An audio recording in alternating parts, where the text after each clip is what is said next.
Here today. Had a little technical difficulty. Our Sabbath School lesson is called A Feeling and Suffering Servant. We're going to be looking at Isaiah chapter 49, the first half of that chapter. Well, this chapter once again returns to the theme of an individual servant, and it would be someone who would be a light to the Gentiles.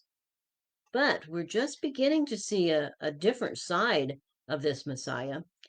We've seen him as a king and as a servant, but we're about to see even less majestic features of this God-sent individual.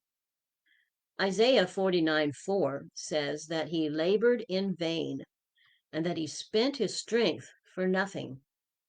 What in the world could that mean? And verse 7 says that man despises him and the nation of Israel hates him. Surely this can't be true of our beloved deliverer.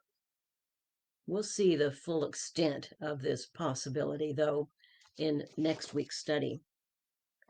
For now, you may have been a bit puzzled if you read in Isaiah 49:3 that this servant is called Israel again.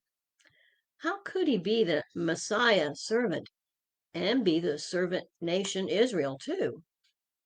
Well, back in the last chapter, Isaiah 48, the first verse, we did find that Israel had failed God in truth and righteousness. But back to chapter 49, verse 5, we read that he would bring Jacob back to God. So here's the explanation as I see it. The Messiah has identified himself with Israel here. He has literally taken on their job and become that light to the Gentiles that God's chosen people were supposed to be when they were keeping God's covenant.